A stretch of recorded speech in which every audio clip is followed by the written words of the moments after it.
that, Mkhwanazi must be shielded from all petty, egotistical, pompous, and parasitic attacks. You don't think that was an attack, do you? No. That's why I'm repeating it. Anyone can hold any view, any short syndrome man's view on this matter. I don't care.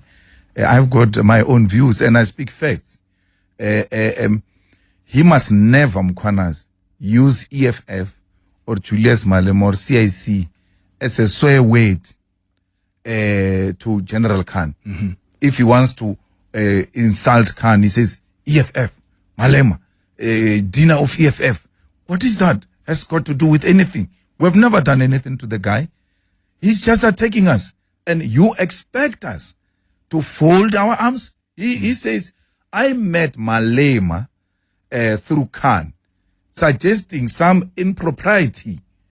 The Economic Freedom Fighters EFF leader Julius Malema has broken his silence following criticism from former party member Dr. Mbuyiseni Ndlozi, addressing remarks made about KwaZulu-Natal's Provincial Police Commissioner General Ndlela Mkhwanazi. Speaking at a rally held over the weekend, Malema dismissed any suggestion that he is intimidated by Mkhwanazi. He accused of the general of unnecessarily involving the EFF in his disputes, particularly in relation to tensions with another senior officers like General Khan, and said, I'm not afraid of any general, adding that Mkhwanazi should refrain from dragging the EFF into internal conflicts within the South African Police Service. Malema's remarks came during a deeply personal time as he laid his maternal aunt, Martha Malema, to rest in Seshego.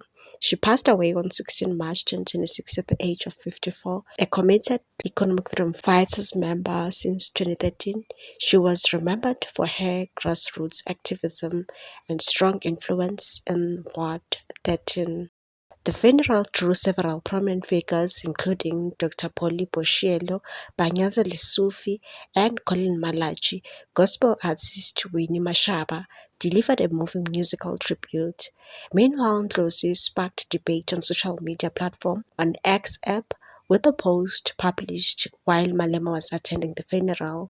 In the post, Ndlozi called for public protection of General Mkhwanazi and wrote, "Hands off General Mkhwanazi. A society that doesn't protect whistleblowers is doomed to become a mafia state." He further warned that failure to support figures like Mkhwanazi could entrench organized crime with state institutions, referencing the killing of whistleblower Babita Deokaran as an example of the risk faced by those who speak out.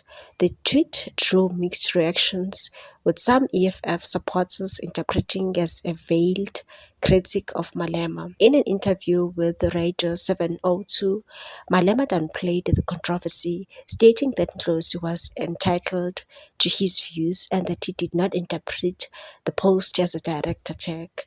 However, he did take a swipe at Ndlozi, suggesting the post reflected what he described as a short man syndrome. Ndlozi, in his statement, argued that attempts to frame the issue as a personal feud or factional battle within SAPS risk undermining broader efforts to confront corruption. He maintained that Mkhwanazi's mission is to expose alleged links between organized crime, senior police officials, and politicians, and that the real issue is that organized criminals are embedded within the state. Those who oppose efforts to expose them are not acting in the interest of the people.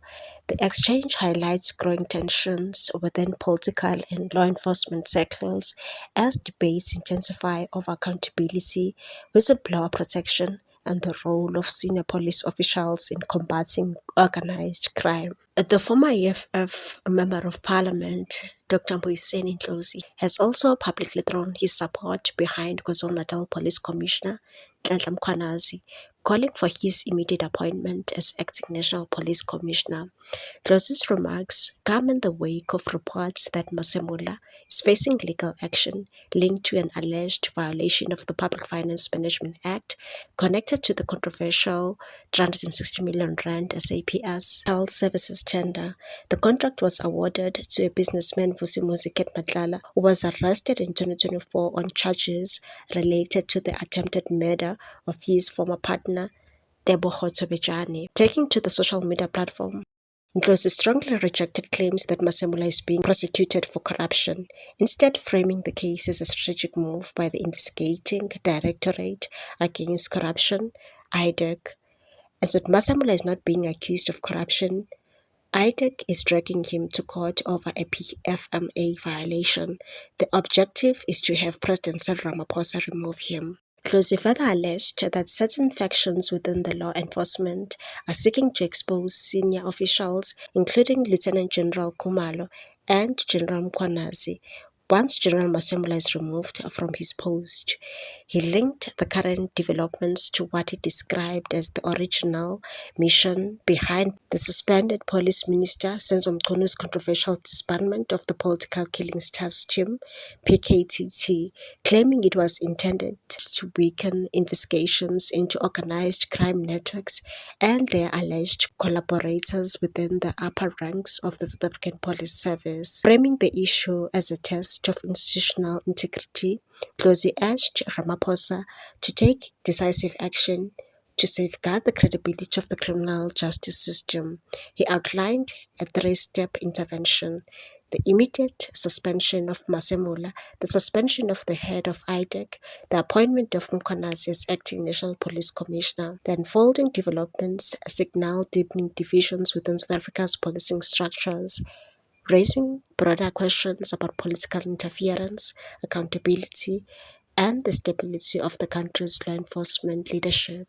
On the other hand, the Economic Freedom Fighters leader has also reiterated that Dr. Mbuyiseni Ndlozi will be welcome to return to the party. He said Mbuyiseni Ndlozi never resigned. He never took a political t-shirt of another party, and the only thing that stops a person from coming back to the EFF is when you take up membership or a t-shirt of another political party. So if he comes back to the EFF, and you stop him, which laws or sections of the EFF constitution will you use? Malema made the remarks during an interview on the Clement Manyathela show on Radio 702 on Thursday. He was responding to a question about whether the door remains open for Dr. Mbuyiseni Ndlozi. Ndlozi resigned from the Economic Freedom Fighters in February 2025 after months of internal tensions, suspensions, and allegations of disloyalty.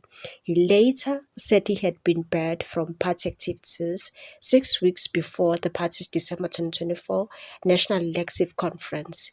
Ahmed claims he was part of an alleged infiltration strategy linked to the Umkhonto weSizwe Party. The fallout centered on his failure to inform Malema about the former EFF Deputy President Floyd Shivambu's intention to defect to the Umkhonto weSizwe Party. Shivambu was fired from the Umkhonto weSizwe Party and launched his own political organization, the Africa Maibuye Movement. Ndlozi denied the accusations, saying it was not his role to gossip or act as an internal informant. After leaving the EFF, Ndlozi joined Power FM as a talk show host, but left the station last month. Last month, Malema publicly signaled that Ndlozi will be welcomed back months after his dramatic exit. However, EFF Secretary General Marshall Dlamini last week dismissed claims that the party is in talks with Ndlozi, following speculation he could return as its mayoral candidate for the city of Johannesburg. Dlamini was speaking ahead of the party's planned launch of its mass voter registration campaign, part of a nationwide effort to mobilize eligible voters ahead of the 2026 local government elections. What's your take on this one, people? Thanks for watching. Please subscribe for more news.